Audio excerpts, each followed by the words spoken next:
a dar comienzo entonces a este evento. En primer lugar quiero saludarles, agradecerles por estar aquí presentes.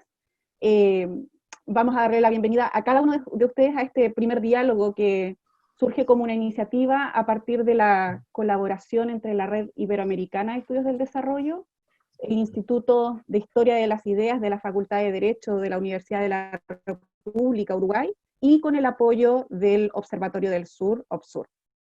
A cada una de estas instituciones quisiera agradecerles su compromiso y su trabajo, especialmente al doctor Nelson Villarreal, docente e investigador de la Universidad de la República, quien ha dado origen a esta iniciativa y quien nos ha contagiado su entusiasmo para concretarla.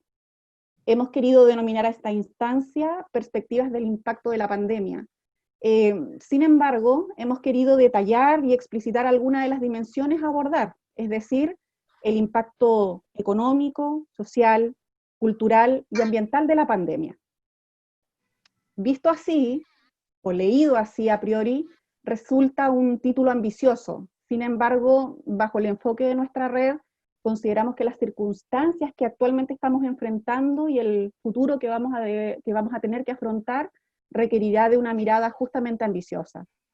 Nos estamos enfrentando a una de las recesiones más profundas desde inicios del siglo XX, con fuertes efectos negativos en el crecimiento económico, con aumentos significativos en los niveles de desempleo, en los niveles de pobreza, de exclusión y desigualdad. Para la región latinoamericana, por ejemplo, se espera una caída en torno al 5% para el año 2020, generando 12 millones más de personas desempleadas y un aumento de la pobreza que afectaría aproximadamente al 35% de la población de la región, según datos entregados en los últimos informes de CEPAL. Estas son cifras alarmantes y constituyen solo la superficie de una serie de otras problemáticas que afectarán a cada país, a cada territorio y a las personas que los habitan. Sin lugar a dudas, esta crisis sanitaria ha puesto de manifiesto la vulnerabilidad que desde hace años arrastran las economías, sobre todo aquellas en vías de desarrollo y específicamente las que integran la región de América Latina. Las asimetrías entre las distintas economías y al interior de las mismas han estado presentes desde antes de la pandemia, ¿ya? Lo que ocurre es que se han visibilizado aún más con ella y se profundizarán en el futuro si no se adoptan las políticas y las medidas oportunas para enfrentarlas.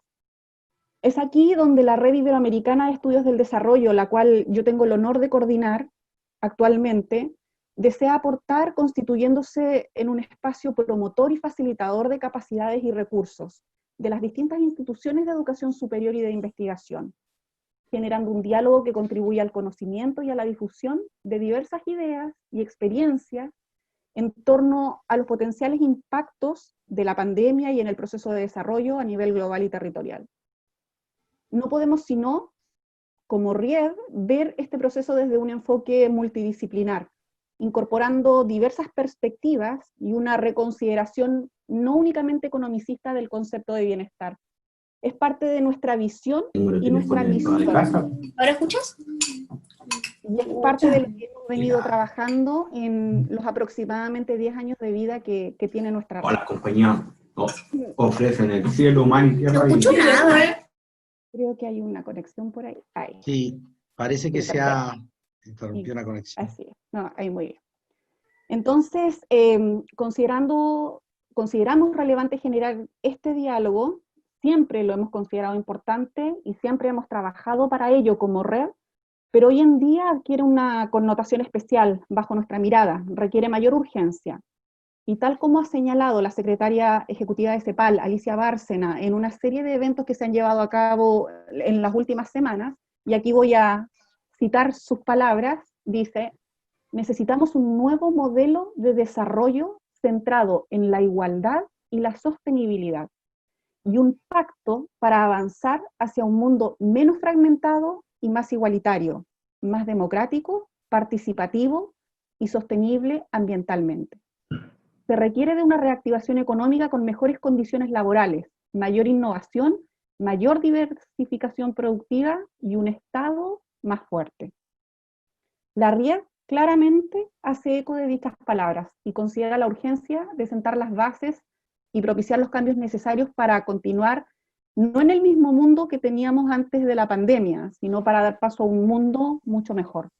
En definitiva, lo que necesitamos y lo que planteamos como tarea es repensar el desarrollo. Con estas palabras, por lo tanto, damos comienzo a esta actividad y agradezco nuevamente en nombre de la RIEB a cada una de las instituciones que respaldan la organización de esta convocatoria, al Instituto de Historia de las Ideas de la Facultad de Derecho de la Universidad de la República, a OBSUR, quien nos ha proporcionado la infraestructura técnica para poder transmitir este evento, a cada uno de los expositores que compartirán con todos nosotros sus reflexiones, y a cada uno de los asistentes que actualmente nos están viendo y escuchando desde distintas partes del mundo. Sé que hay gente conectada desde Uruguay, desde Argentina, México, Brasil, Chile, España, Costa Rica, Jordania, entre otros sitios. Doy la bienvenida y cedo la palabra en primer lugar al profesor Eduardo Piazza, director del Instituto de Historia de las Ideas de la Facultad de Derecho de la Universidad de la República de Uruguay.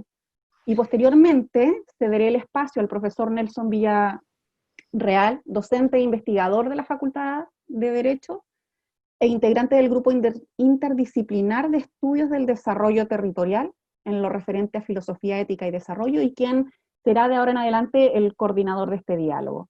Muchísimas gracias a todas y a todos por estar presentes.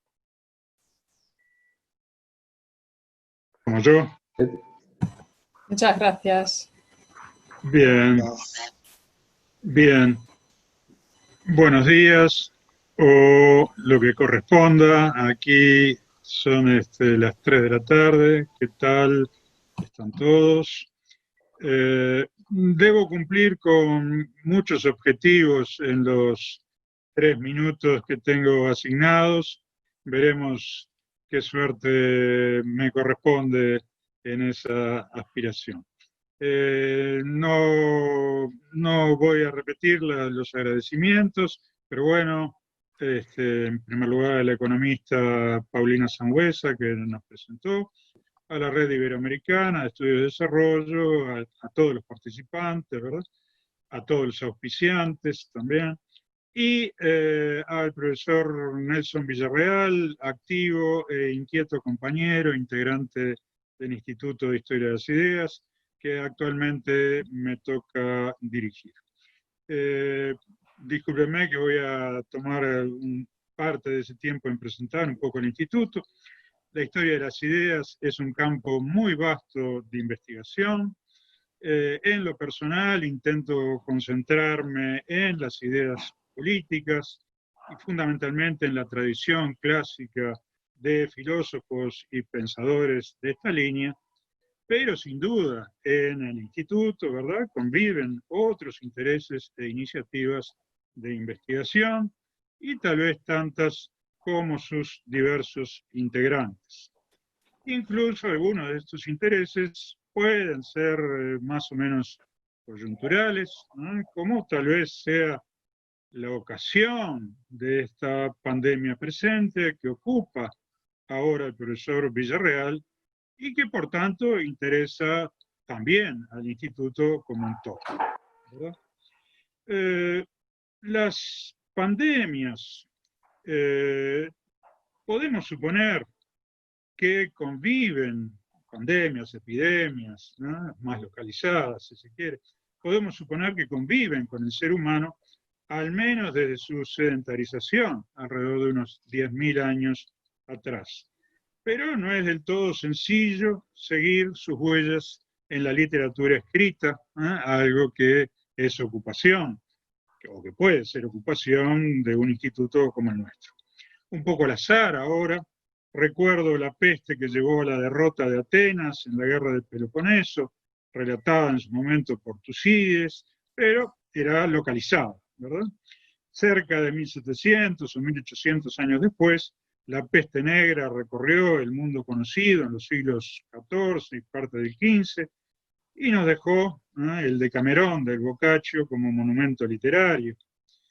También la gripe española, que dejó 50 millones de muertos en el primer tercio del siglo XX, de la que seguramente hay muchos testimonios, etcétera, etcétera, ¿no?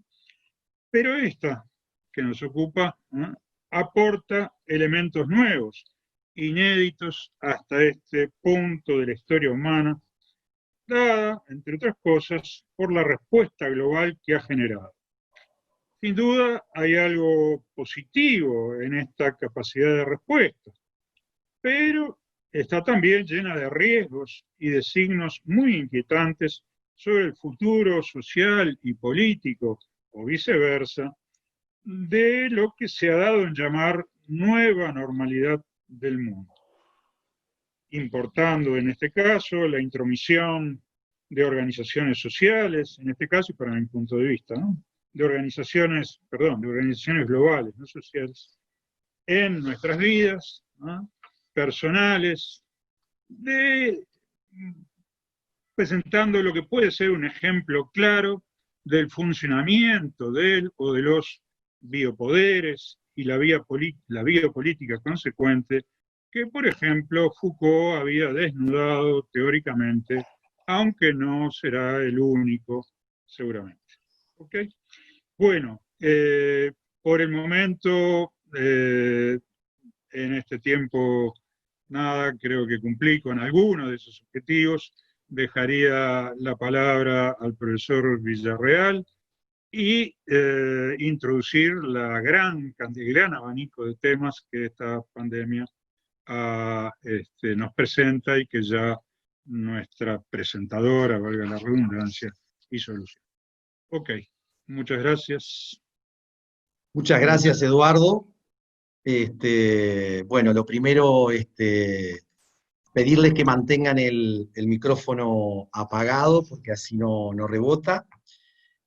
Bueno, con todas las amigas, amigos, colegas que nos estamos encontrando virtualmente, un placer.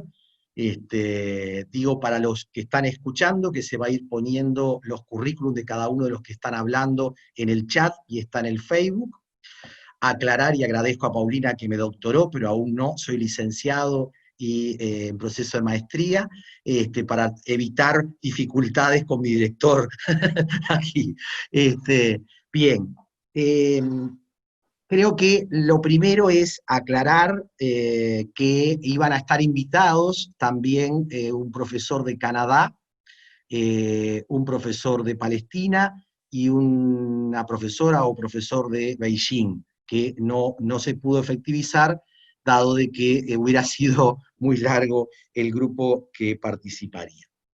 Bien, lo primero es decir que esta actividad tiene como origen el poder construir dialógicamente pensamiento, compromiso y análisis crítico en lo que llamamos un diálogo global donde está presente, Estela, te agradecemos que puedas apagar tu micrófono. Un gusto. Decíamos entonces que América Latina, parte de África, Medio Oriente, Europa a través de España están presentes en la idea de que somos una aldea global, una casa común en la que tenemos que reflexionar y pensar juntos, puesto que más allá que la revolución tecnológica ha provocado esto que estamos viviendo, que parece que espacio y tiempo desaparecen, sin embargo, aquello de Arguedas, el mundo ya no es ancho, pero sigue siendo ajeno. Es decir, el mundo ya ha perdido distancias, pero sigue siendo muy ajeno para grandes mayorías, para mucha gente, no solo en lo material, sino en lo simbólico. Y entonces es justamente que este espacio de reflexión, por lo menos, quisiera tomar algunos ejes fundamentales. Uno que decimos perspectiva del impacto de la pandemia, ¿no? Que tiene una característica sanitaria al comienzo y que adquiere, como decía Paulina, consecuencias socioeconómicas, psicosociales, subjetivas, que trastocan absolutamente la realidad. Y por tanto la perspectiva hay que mirarla en la retrospectiva de lo que estamos visibilizando. ¿Qué es lo que se está visibilizando? Un paradigma o paradigmas que se están cayendo, ¿no? Estamos viendo hoy en los medios de comunicación las explosiones sociales que ya comenzaron, ¿no? En el año pasado, pero la pandemia las está mostrando desde otro lugar donde se agudiza el control social, el disciplinamiento, el autoritarismo. la crisis de las democracias, que en vez de resolverse ampliando más democracia, es decir, generando las condiciones económico, político, sociales que habiliten a la inclusión, no solo de las mayorías, no solo rompiendo lo de las minorías, sino una inclusión en la que pueda incorporar toda esa diversidad que es el mundo y las regiones, que implica lo que bien decía Paulina, pensar el bienestar desde otro lugar. Pero entonces estamos ante la implosión y entonces ante la incertidumbre. ¿Cómo reflexionar en la incertidumbre cuando las tendencias del miedo, la reacción, el control, el autoritarismo, quitan la capacidad para poder justamente visibilizar un mundo que puede ir más allá del que tenemos? El ciclo civilizatorio parece resquebrajarse, parece que estamos ante un nuevo tiempo. Entonces, la retrospectiva tiene que darse a partir de entender que lo que estamos viviendo hoy es la visibilización de muchas desigualdades, exclusiones, explotaciones, discriminaciones, exclusiones que ya estaban y que hoy las vemos más. ¿Cómo introducir una perspectiva? ¿Cómo poder mirar escenarios que no nos dejen atrapados en el determinismo? ¿Es factible trastocar los determinismos que lo económico, lo social están mostrando de manera tan drástica de la pandemia y la pospandemia? ¿Sí? ¿Es factible tener una idea de esperanza de un mundo que pudiera superarse? ¿Sí?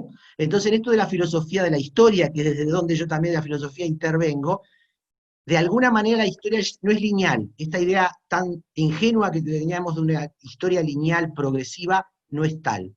Pero parece a veces que es como un eterno retorno. Y nosotros insistimos en nuestras clases, en nuestros trabajos y diálogos, es que la historia es una espiral ascendente donde efectivamente en esos recodos en los cuales se ven los conflictos de la historia, de la economía, de la cultura, el que se opte va a dar un mundo más regresivo o más progresivo de acuerdo a cómo actuemos o accionemos ahí. Ahora bien, estamos como en la caverna de Platón, estamos como en Matrix, no sabemos lo que está sucediendo. Feliciana, como filósofa, se sonríe. Es decir, estamos ante un momento que, bien decía Eduardo, desde la historia de las ideas nos importa mucho analizar, porque tiene que ver con lo que de alguna manera ha sucedido. Pero queda claro, yo hablo desde un territorio, desde una región, desde un país, de un lugar, ¿no? Veo ahora a Bonú desde Marruecos, o veo a la compañera de Jordania, o como de alguna manera hay otra mirada también desde las historias culturales, sociales y religiosas, ¿no? Entonces, me parece que hay un conjunto de preguntas, ¿sí?, que tenemos que hacernos y que de alguna manera pueden ayudarnos a encarar esta discusión, este diálogo. Y es desde los abordajes teóricos, la referencialidad territorial y cultural, como desde los compromisos que impactan, mejor dicho, qué impactos ha dejado al descubierto y ha desencadenado la pandemia. Nos tendríamos que preguntar qué desafíos, tendencias e incertidumbres se abren en lo social, económico, cultural, ambiental y en las subjetividades a partir de lo que se está viviendo. ¿Qué consecuencias traerá el giro de bloques de poder global y recambio de potencias en el orden mundial, sobre todo para los pueblos, los colectivos y sociedades que están vulnerabilizados, excluidos y marginados? ¿Qué puede trastocarse para transitar la crisis de la pandemia de forma que se potencie lo mejor de lo que emerge y no lo peor que se está instalando? ¿Cómo aportar desde la producción de conocimiento, desde las prácticas y redes para hacer de la crisis una oportunidad para un cambio de paradigmas en favor de la humanización, la igualdad entre las personas y los pueblos, la integración a la naturaleza, el repensar las formas de producción y distribución, ¿no? Paulina traía lo que dice Bárcena en la CEPAL. ¿Se está efectivamente ante el surgimiento de un paradigma más integral, inclusivo y sustentable? ¿O no? ¿Estamos ante una fase de quiebre que por el miedo optará por la represión y el autoritarismo? Hoy, viendo lo que está sucediendo en Estados Unidos, por ejemplo, o lo que está sucediendo en muchos lugares, parecería ser que estamos ante dilemas muy complejos. Sé que probablemente, Paulina, mis 5 minutos están terminando, ¿no es cierto? Bien, entonces, creo que el dilema de cómo se enfrenta la incertidumbre, cómo la pensamos no como cuestiones abstractas, sino prácticas que tienen que ver cómo se involucran los procesos para la transformación, cómo puede haber un saber crítico que fluya en esta aldea global y que no nos deje atrapados, ¿sí?, en otras preguntas que hay que también resolver. ¿Qué rol juegan los medios de comunicación? Y sé que Estela de Argentina va a tratar esto. Las redes, la academia, los movimientos sociales y populares. ¿Qué rol juegan las organizaciones religiosas cuando la religión está siendo utilizada por la política para controlar en vez de para emancipar? ¿Sí? Donde aparecen voces sueltas, como la del Papa Francisco o otros de distintos grupos que apelan al hecho de la justicia, la igualdad y la esperanza. ¿Qué rol juegan aún hay márgenes de autonomía entonces para el pensamiento, la acción crítica, que aporte a canalizar conflictos e innovar para un sistema mejor que el que está cayendo? ¿Es factible o estamos ya encerrados en el poshumano, donde en definitiva somos un byte y un algoritmo? ¿Sí? Entonces, ¿cómo poder reflexionar? Para los que están escuchando, para los que están en Facebook, decirles que, bueno, esto es una primera etapa de poner una agenda de temas, va a haber una relatoría que vamos a socializar, y en ese sentido dejo abierto entonces este diálogo, que le llamamos diálogo global, que pretende problematizar, pero también situar una agenda, una hoja de ruta, que nos ayude a pensar, pero también a comprometernos con una realidad distinta. Cierro por aquí, y entonces todos han visto el programa, no podemos presentar uno a uno, yo simplemente voy a decir el nombre de quien va a intervenir, su referencia, y van viendo el currículum. Reiterar las gracias a todas y a todos los que están participando. Entonces le daría la palabra ahora a Milício Denis do Nascimento, de Brasil, que es abogado y analista de inteligencia política. Milício, gran amigo, ahí te doy la palabra. Olá a todos e a todas. Gracias por la invitación, Nelson, querido amigo y hermano. Saludos a los expositores y comentaristas, además del público que nos acompaña. ¿Qué tiempos? Estancamiento económico y un aumento de las tensiones políticas en todo el mundo.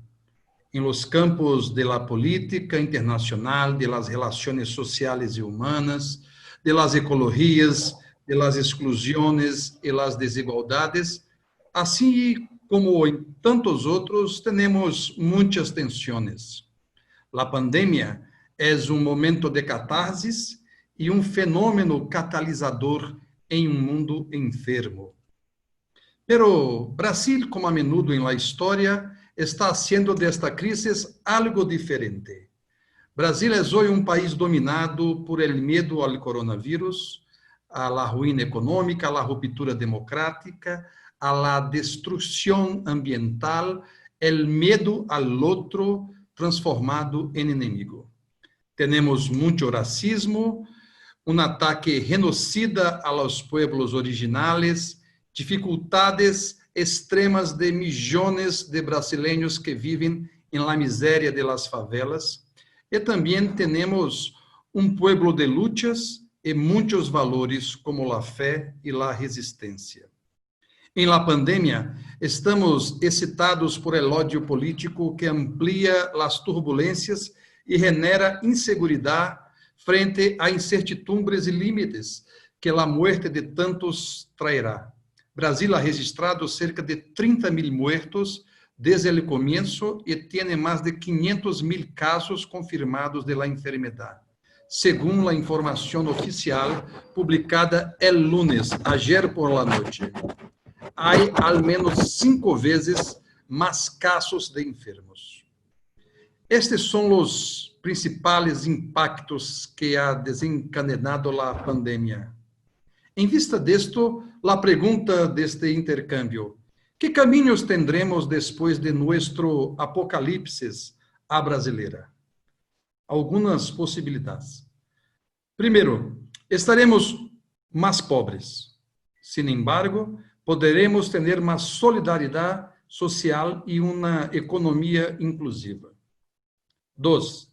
La crisis política puede profundizar nuestra incapacidad para superar los resentimientos. pero también puede resolver de una manera más rápida lo que solo con siglos de terapia nuestros líderes estarían dispuestos a cuidar. Y después, en América Latina estaremos entre dos escenarios. Primero, una economía de exportación en una especie de periferia de lujo de los grandes compradores potenciales del mundo, como lo fueron a su debido tiempo Australia y Argentina o Canadá. E isto sucede, seremos condenados a nuestra condición histórica secular desde la periferia primaria exportadora de la economía mundial. Pero América Latina puede combinar industrias de alto valor agregado com a produção de alimentos e produtos básicos de alta produtividade, ao mesmo tempo energeticamente eficiente, socialmente justa, economicamente eficaz e politicamente estável. Neste caso, há uma decisão preliminar de caráter político e estratégico sobre os objetivos do Estado e a inserção internacional da região. Como fazer isto? Cambiar a política. Se adotamos só o realismo político e uma imagem de arriba hacia abaixo do mundo, enmascararemos os movimentos reais do desenvolvimento social, pero também de los seres humanos. De hecho, se empezamos a pensar solo en el poder, tal como lo conocemos, inevitablemente acabaremos em uma paradoja. De aí o reto de responder a lo que está mais alá de la política e las relações de poder. La libertad. Por lo tanto, temas como raça, gênero e classe não podem ser vistos como facetas que existem aisladas entre si, porque o caráter de articulação constituirá as próprias categorias. Existirão em relações íntimas, recíprocas e contraditórias, pero dentro do mesmo panorama de transformação social e política que exigimos como parte de nosso futuro. E termino. Apesar do debate que merece ser profundizado, a ação deve ter um sentido de confiança e esperança.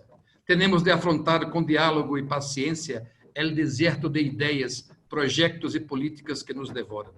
O presente e o futuro exigem como ação mais confiança, compaixão e compromisso, elementos de uma praxis digna de los tempos presentes. Entre a impotência e a prepotência, vamos a necessitar de la justa potência. Com extremo cuidado, podemos fazer algo com templança e esperança, aunque sejam intercâmbios como este, que podem apresentar as indicações de metamorfoses advenientes, com a alegria de quienes no les temen. Gracias. Muchas gracias, Mirillo. Muy buena exposición y te remitiste a los tiempos, que era fundamental. La metodología que vamos a llevar, le planteo nuevamente, más que a los que están participando, a los que están escuchando, es que van a haber 6 exposiciones y 6 comentaristas, que también exponen, pero es metodológicamente para que sea más dinámico. Ahora le estaría dando la palabra a Rafael Trueba, de México, que es economista del Instituto Tecnológico y Estudios Superiores de Monterrey, de la Universidad Michoacana, integrante de la RIED. Rafael. Bien, Nelson, muchas gracias por la invitación. Es lindo coincidir acá con todos los colegas en este gran panel que se presta, ¿no?, para el intercambio de ideas. Agradecerte por la invitación y también agradecer las palabras de la coordinadora de la Red Iberoamericana de Estudio del Desarrollo, la doctora Paulina. Y mi intervención del día de hoy va a estar en el marco de plantear algunas incertidumbres de lo que estamos viviendo con el tema de la pandemia, algunas consideraciones en cuanto a la economía mexicana y sobre todo algunos desafíos en los que estaremos inmersos en los próximos años después de que la pandemia se tranquilice un poco. Muy bien, sin mayor preámbulo voy a iniciar con las ideas que acabo de argumentar. La pandemia por vía del COVID-19, como sabemos, ha evidenciado o ha puesto en evidencia la vulnerabilidad que tiene nuestra sociedad ante estos comportamientos atípicos que cada vez son más comunes por la irracionalidad que tiene el ser humano sobre la naturaleza. Han surgido numerosos impactos negativos y también ha permitido afrontar grandes retos que están por venir, como algunas oportunidades de cara a lo que se puede plantear una vez que la pandemia se vaya aterrizando y que se vaya vislumbrando en cómo están esos impactos que sucederán.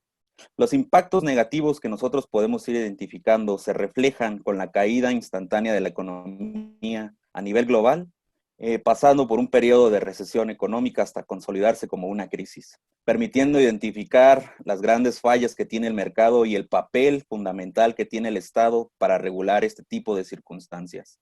Desafortunadamente han ocurrido a nivel global despidos masivos que se han presentado por un shock externo, es decir, el comportamiento de la pandemia.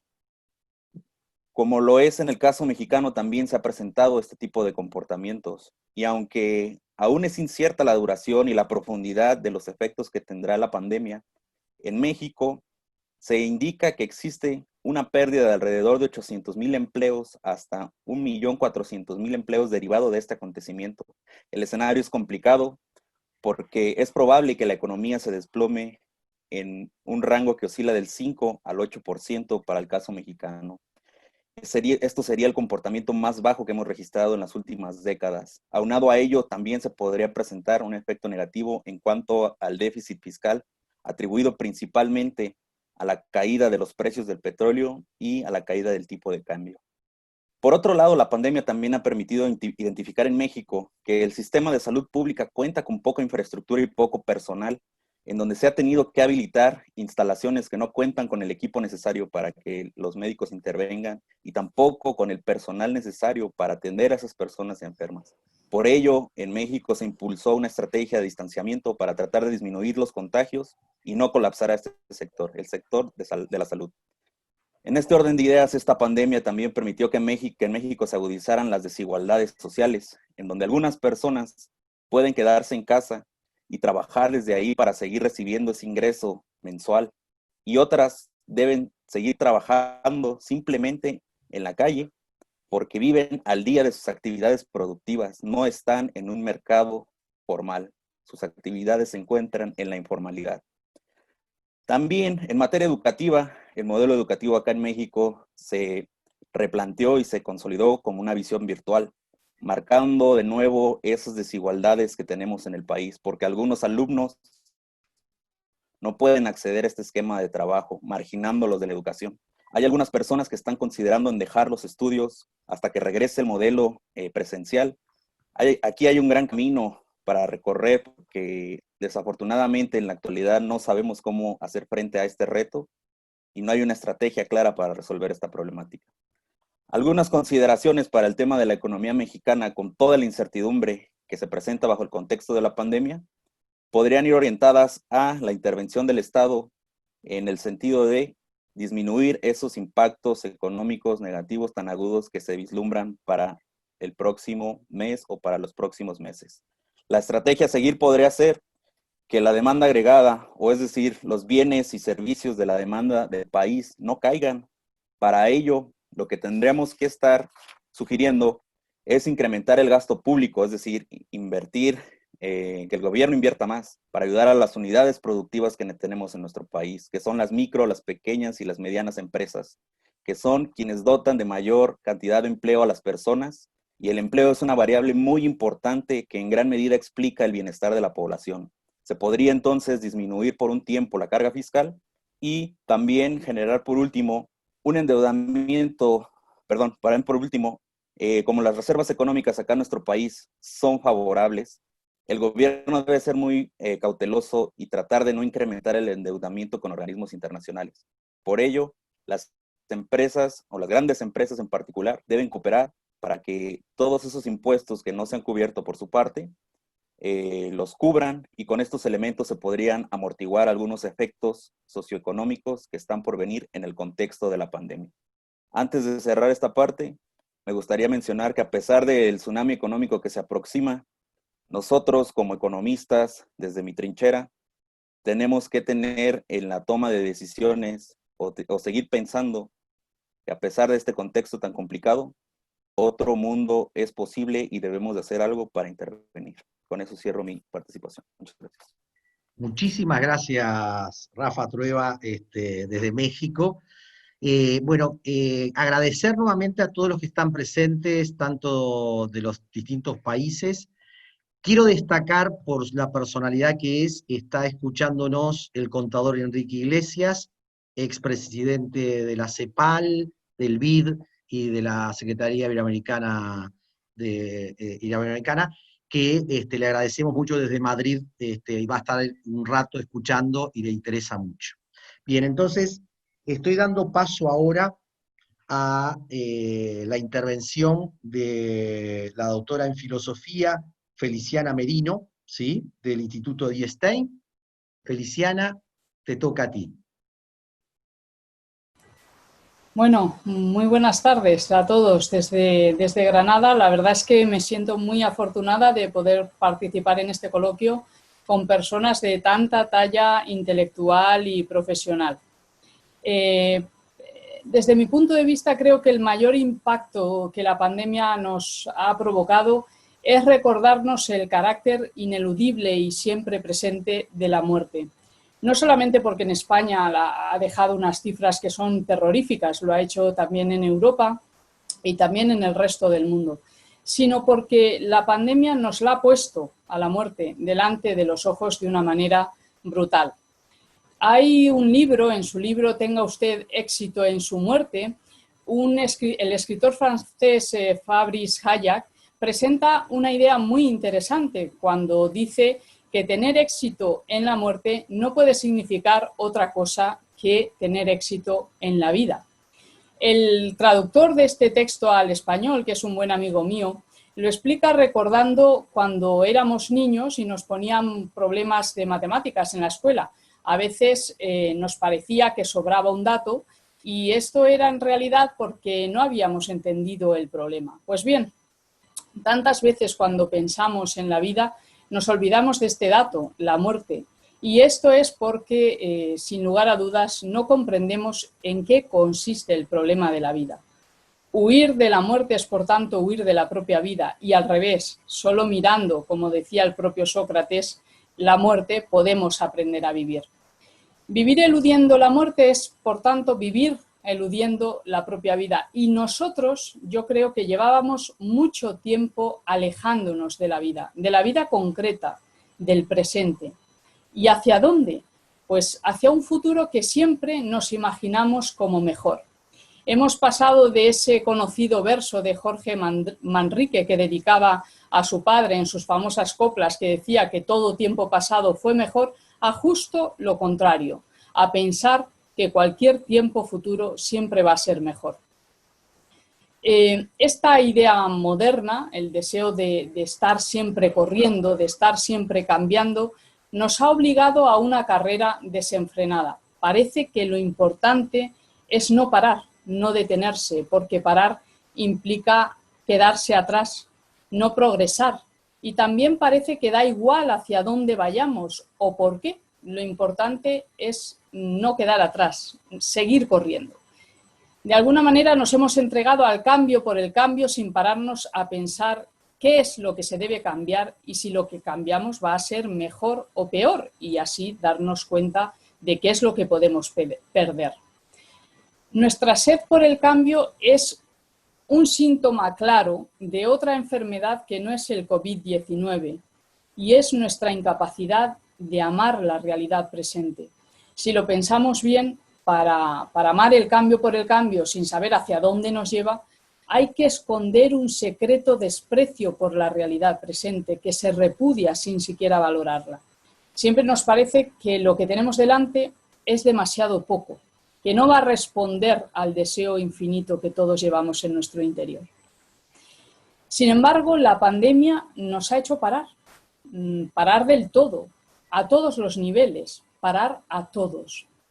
Y nos ha hecho darnos cuenta de que lo más importante es justo aquello que dábamos, que habíamos estado dando por supuesto. ¿Y qué es aquello que de tanto contar con ello lo obviamos, lo eludimos? Pues precisamente lo más próximo, lo más cercano, lo más humano. Necesitamos poder hacer del mundo un hogar. El hombre necesita habitar el mundo, convertirlo en morada, hacer de él algo singular y significativo. Dice Bellamy, otro filósofo francés, cuyo libro Permanecer yo creo que va a dar mucho que hablar en los próximos años, que lo que diferencia un hogar de una vivienda, de una simple vivienda, es que la vivienda es un espacio físico que utilizamos para descansar y que puede ser sustituido por cualquier otro. El hogar, sin embargo, es único porque está hecho de memoria, de recuerdos, de experiencias y de rostros. Un hogar no es un montón de ladrillos, de muebles y otras cosas, sino los lazos invisibles que unen todo esto entre sí y con nosotros, creando una historia singular. Yo tengo, de hecho, en la cocina de mi casa un reloj que tiene una frase escrita y dice: aquí es donde comienza tu historia, aquí es donde comienza tu historia. Yo quiero que todos en mi familia y todos, me gustaría que todos pudiésemos verlo y así reconocer lo que da fundamento y sentido a todo lo demás, y que es precisamente nuestra unidad, justo nuestra unidad humana, justo lo que tantas veces damos por supuesto para poner nuestra mirada en otras cosas. Pues bien, podríamos decir que el COVID-19 nos ha recluido en nuestras cocinas, nos ha reducido a lo evidente, a lo esencial, eso que Saint-Exupéry en su famoso libro El Principito decía que es invisible a los ojos pero no al corazón. En conclusión, esta pandemia nos ha puesto en la puerta de nuestra casa una terrible barrera, la muerte que nos aterroriza, y nos ha confinado en nuestras casas, haciendo que nos demos de bruces con lo esencial de lo que siempre estábamos intentando escapar. En el fondo, eso de lo que huimos es una gran pregunta que ahora nos persigue por los pasillos sin descanso. ¿Cómo queremos vivir? ¿Por qué vivir? Sin responder a esa pregunta, sin tomarnos en serio nuestra vida, no construimos un verdadero camino humano, sino que apenas lo que trazamos son estelas en la mar. Y con esta reflexión doy por concluida mi participación. Gracias. Muchas gracias, Feliciana, realmente un placer. Nos conocemos por internet y creo que bueno, se están comenzando a hacer nuevos lazos porque esto es un cúmulo de personas, ¿no? Un grupo que se ha ido generando en los conocimientos personales y también en lo virtual. Bien, vamos viendo las distintas facetas, se están integrando distintas personas, distintos organismos, recién Luis Porto de OEA también, que se está haciendo presente. Bien, ahora le voy a dar la palabra a la doctora Patricia Guti, que también es de la RIED, que es argentina, de la Universidad de Quilmes, es economista del desarrollo, y en esto vamos a ir viendo las distintas facetas de cómo comprendemos este tema. Patricia. Hola, ¿qué tal? Buenas tardes. Como todos dijeron antes, es un gusto también para mí poder compartir este espacio. Y en este breve tiempo que tengo, quisiera destacar que tenemos que ser capaces de poder identificar también las oportunidades que esta crisis revela. Que cada uno de nuestros países tiene que poder identificarlas, porque la verdad es que no creo particularmente que de esta crisis surja un mundo nuevo, mejor y más solidario, sino que particularmente me parece que este mundo nos va a enfrentar, este nuevo mundo nos va a enfrentar a algo mucho más agresivo en términos de distribución de las rentas, de discutir cuáles son las retribuciones a las ideas y al desarrollo. La búsqueda de la vacuna, por ejemplo, es una de las cuestiones que podemos plantearnos. En este momento la vacuna se está buscando y algunas de las preguntas que surgen, por ejemplo, son quién la produce, bajo qué condiciones, quién financia, cómo vamos a hacer para pagarla, quién se va a apropiar de esas rentas.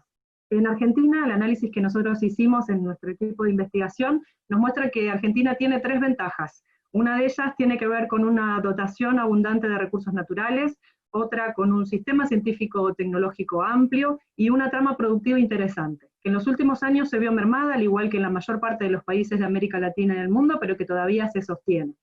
Me voy a centrar exclusivamente en las cuestiones asociadas al sistema científico y tecnológico. Argentina tiene una plataforma de investigación extendida y diversificada, y esta crisis particularmente le ha permitido ver a muchas personas que teníamos laboratorios capaces de poder producir test de diagnósticos, de rápido diagnóstico para el COVID.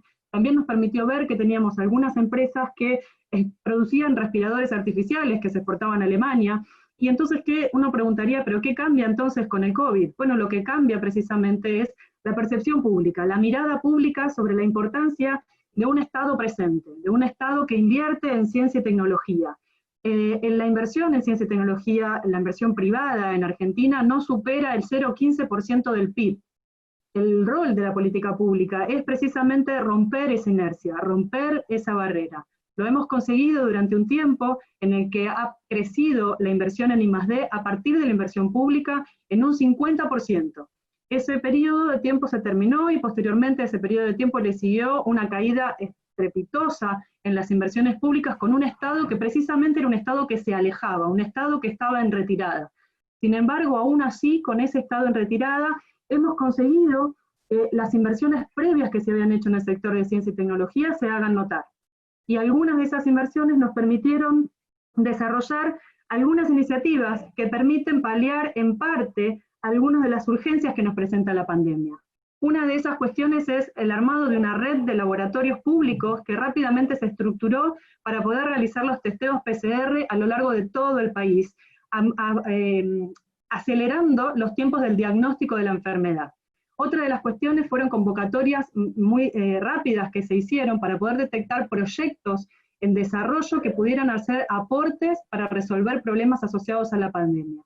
Una de las iniciativas en particular es la iniciativa que realizó la agencia de I+D+I, en donde se presentaron más de 900 postulaciones. Se eligieron 64 y algunas de esas postulaciones ya están presentando los primeros resultados.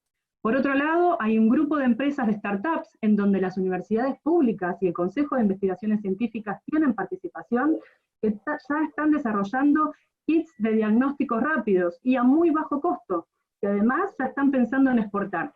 Por último, también, y no como consecuencia de esta crisis, pero sí como consecuencia de la crisis de la gripe A, para ver que todas las crisis nos pueden presentar ciertas oportunidades, todos los laboratorios, o la mayor parte de los laboratorios del país, están trabajando en una reconversión, hace varios años que están trabajando en una reconversión hacia la producción de productos biológicos más que de síntesis químicas, lo cual permitió la construcción de capacidades tecnológicas asociadas a monoclonales. Y uno preguntaría, ¿y esto qué tiene que ver? Bueno, esto nos permite desarrollar vacunas. Argentina desarrolla internamente la vacuna antigripal. Y esto es muy importante también para el mundo que se va a venir. Todo esto nos permite plantearnos la crisis desde otro lugar. Nos permite pensar cuál es el papel del Estado, pero teniendo siempre presente que esto es posible gracias a una disponibilidad de una infraestructura de conocimiento relativamente consolidada que se realizó mucho tiempo atrás.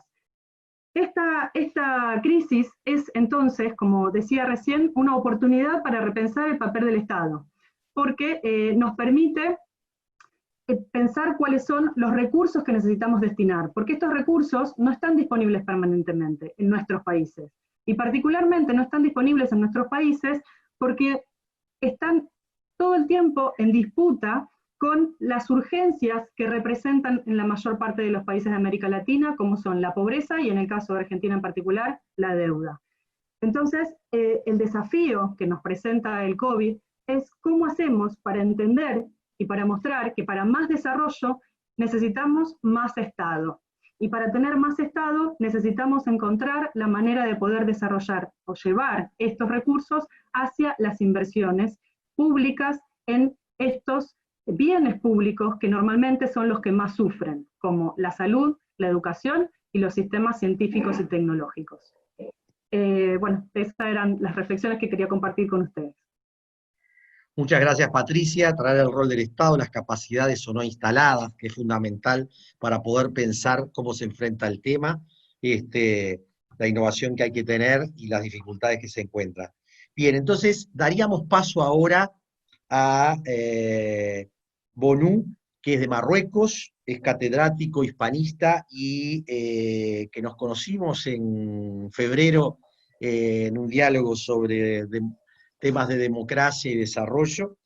Él lleva adelante el máster de América Latina, Globalización, Interculturalidad y Desafíos en el siglo XXI. Un placer tener una voz desde el norte de África, desde una mirada también hacia América Latina. Así que, Bonú, te doy la palabra. Buenas tardes a todos. ¿Me escuchan, no? Sí. Muy bien. Buenas tardes. En primer lugar, quisiera agradecerle a mi amigo a Nelson justamente por la invitación y felicitarle por esa iniciativa. También subrayar que es un privilegio para mí, un privilegio, un honor justamente compartir con ustedes, con varias perspectivas de América Latina y del norte de África, y de España y de Medio Oriente.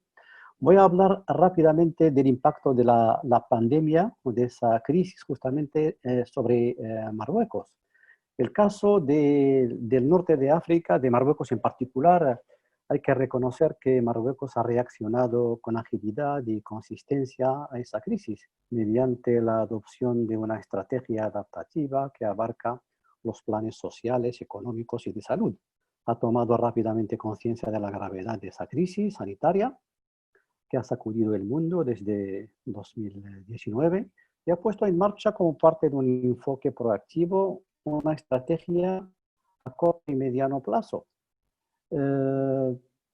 Las autoridades, entonces se ha cerrado las fronteras primero, se ha confinado a la población, luego la movilización de todos los cuerpos médicos, tanto civiles y militares, construcción de hospitales de campaña, reconversión en tiempo récord de la actividad de ciertas unidades industriales, la fabricación de mascarillas, protectoras, geles, exportación incluso de mascarillas y geles. Pero creo que lo más importante en Marruecos, la experiencia nuestra, es la creación de un fondo especial que se llama COVID-19 por iniciativa real y su alimentación por donaciones de forma voluntaria. Este fondo especial convierte a Marruecos en el cuarto país del mundo en la lucha contra la pandemia en términos de gasto asignado en comparación con su PIB bajo.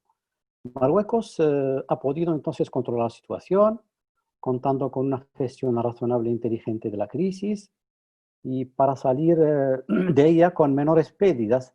Hasta hoy en día, por ejemplo, son 205 fallecidos hasta hoy. Y las cantidades recaudadas superaron las expectativas y son prueba de la importancia del espíritu de solidaridad entre los ciudadanos marroquíes en beneficio de las categorías de población más vulnerables y afectadas por las repercusiones de la pandemia.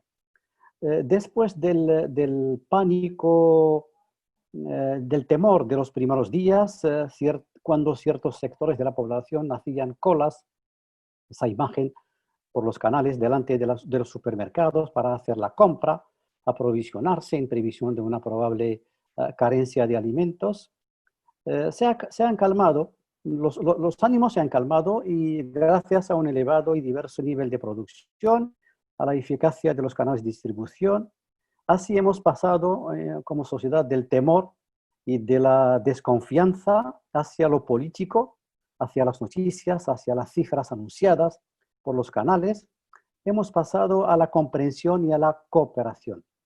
Cabe precisar que en Marruecos los efectos de la crisis de salud se sienten doblemente, como en cualquier lugar para las economías en gran medida abiertas al exterior, al extranjero. El mercado europeo, por ejemplo, en el caso de Marruecos, absorbe 2/3 de las exportaciones marroquíes y en general el efecto del COVID-19 combinado con un año excepcionalmente seco es y será sin duda también significativo en el sector de la agricultura, el sector primario. Los sectores secundarios y terciarios también fueron duramente afectados por la contención, reducciones en la producción, ingresos causados por el cese de la actividad en estos diferentes sectores. Y hay una pérdida de empleos como en todos los países. Ahora esa crisis para nuestra región y para nuestras generaciones ofrece alguna que otra oportunidad. En el contexto de una economía emergente como Marruecos, el principal reto ahora radica en la preservación de la solvencia para un posible recurso en el futuro a cualquier financiamiento externo. Otra oportunidad también consiste en que las políticas pensadas para combatir la precariedad y las estrategias con vistas a incluir y a oficializar actividades informales serían más eficientes porque disponen de datos más actualizados. Hay gente que ha predicho que el fin de la globalización, de la mundialización como consecuencia de esa pandemia, y ha acusado a la globalización porque no ha preparado y equipado el mundo para enfrentar un desastre costoso. Sin embargo, aunque es demasiado pronto para sacar conclusiones concretas, en el caso de esa crisis parece que la desglobalización es difícil de imaginar, una realidad perfectamente confirmada por lo que estamos haciendo ahora, por el confinamiento, donde la red se ha restablecido como un soporte alternativo, y el contexto virtual en que hemos vivido durante el confinamiento. La conexión a Internet ha jugado un papel central en el trabajo, la educación, la distancia, servicios de entrega, etc. Por lo tanto, parece inevitable que después del coronavirus, a corto plazo, habrá que reconsiderar y gestionar ese periodo histórico que está a punto de nacer. Todas las actividades humanas, virtuales, a distancia, son cambios repentinos que van a impactar la situación psicológica de los individuos y de las relaciones sociales. No sé si me toca más. Habrá que reforzar el establecimiento, pienso, de un estado, de un estado social fuerte y justo, y también reconsiderar el modelo de desarrollo, dando prioridad a las políticas de protección social, solidaridad, sanidad, educación, reducción de desigualdades sociales. Y para concluir, puedo afirmar que en caso de Marruecos ha pasado y seguirá pasando por momentos difíciles, pero sin daños extremos. En cambio, debido a su estabilidad y a su posición estratégica, es un país que saldrá reforzado por esta crisis, porque varios inversores y operadores, tanto nacionales como internacionales, en distintos sectores, médicos, paramédicos, alimentarios, están interesados por instalarse y desplazarse a Marruecos. Yo creo que es una oportunidad para Marruecos esa experiencia de la COVID, y tenemos mucho optimismo en el futuro. Gracias, Nelson, y gracias a ustedes. Bueno, muchas gracias. Sé que es muy rápido en la dinámica. La idea es que vamos a socializar luego una relatoría que va a incluir algunos elementos más. Estamos situando los temas, el tema de cómo se construye estados garantistas de derechos para poder llevar adelante esto y las experiencias de cada país respecto al COVID. Bien, le daría la palabra ahora a Sofía Boza, de Chile, originaria ella de España, que es economista, y es también integrante de la RIED, para que intervenga. Hola, muy buenas tardes a todas y a todos. Muchas gracias, Nelson, por la invitación, y a toda la organización. Bueno, acá en Chile nosotros, algunos investigadores hablamos de que estamos en tiempos de crisis concomitantes, porque como ustedes bien saben, nosotros ya tuvimos un estallido social en octubre, el cual golpeó fuertemente los cimientos, de alguna forma removió un poco el piso de lo que era este oasis en América Latina, este país tan estable, etcétera.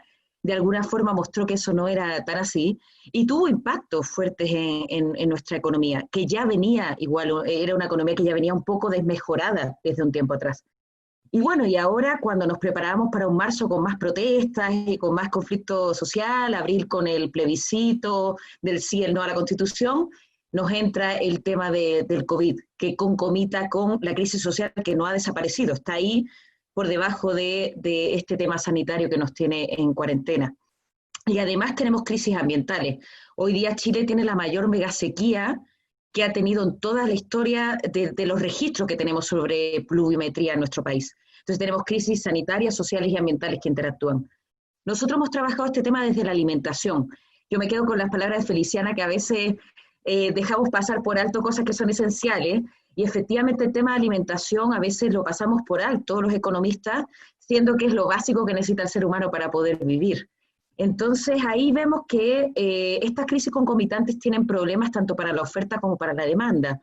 La oferta por un tema logístico, muchos de nuestros productores son adultos mayores, por lo cual tienen problemas ellos mismos para trabajar y poder mandar sus productos, pero por el lado de la demanda es muy evidente. Hay muchas proyecciones respecto a que Chile va a incrementar fuertemente los niveles de pobreza, y eso conlleva, por supuesto, un incremento de los niveles de hambre, es decir, las rentas de las familias para poder comprar alimentos disminuyen, por tanto, el poder tener una alimentación adecuada, las posibilidades van mermando. De hecho, el otro día Julio Verdegué, el representante de FAO América Latina, habló de que hay previsión de que el hambre se pueda duplicar en nuestro país por consecuencia de estas crisis concomitantes y fundamentalmente el tema del COVID. Bueno, ahí desde el Estado, desde el sector público se han hecho algunas cosas. Fundamentalmente se ha tratado de dar un cierto ingreso mínimo durante un tiempo, eso va a comenzar ahora en junio a aplicarse, y se están empezando a repartir cajas de alimentos, pero son, la verdad, medidas puntuales, no estructurales, y medidas que son insuficientes, en el sentido de que nadie sale de la pobreza o nadie puede dejar de padecer hambre en un mediano plazo con ese tipo de ayudas, son temas más puntuales.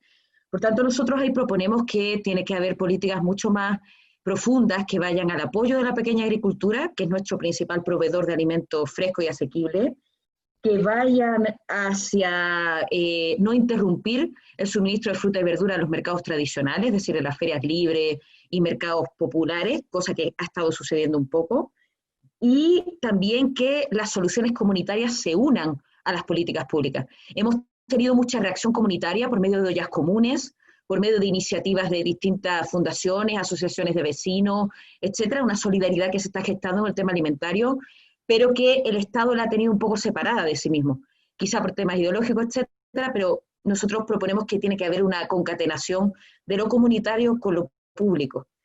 Y ahí, yo tomando un poco las preguntas que nos mandaba Nelson, yo creo que si logramos mejorar nuestro sistema alimentario, que es un sistema alimentario que hoy día genera obesidad, sobrepeso, enfermedad, exclusión de la pequeña agricultura, si logramos llevar a cabo medidas que permitan disminuir todo eso, repensar y poder disminuir todo eso, habremos ganado algo de esta situación que es absolutamente lamentable, pero al menos habremos avanzado hacia algo. Y ahí, bueno, nuestro aporte yo creo que es aportar con evidencia. Esto, hay muchos casos internacionales, se lleva estudiando mucho tiempo cómo hacer que el sistema alimentario sea más sustentable, más inclusivo, entonces poder ser escuchados y aportar con esta evidencia que ya existe. También poder ayudar a evaluar distintas medidas que se están tratando de tomar y de alguna forma también poder aportar con nuestro conocimiento del sistema alimentario. Entonces hay mucha literatura, hay mucho que se ha hecho tanto en Chile como en otros países, que si fuera tenido en cuenta yo creo que se tomarían menos pasos en falso y se harían medidas desde la política pública más costo eficientes. Así que, bueno, eso era un poco lo que les quería comentar. Muy bien, Sofía.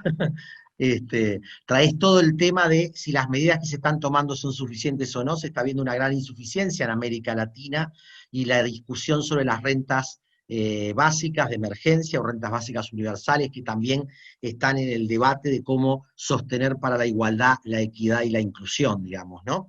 Bien, entonces ahora le voy a dar la palabra al segundo bloque de 6 académicas, académicos de referencia, como ustedes, que van a comentar algo de lo que dijeron y también van a traer de sus países en los mismos 5 minutos que tenemos cada uno.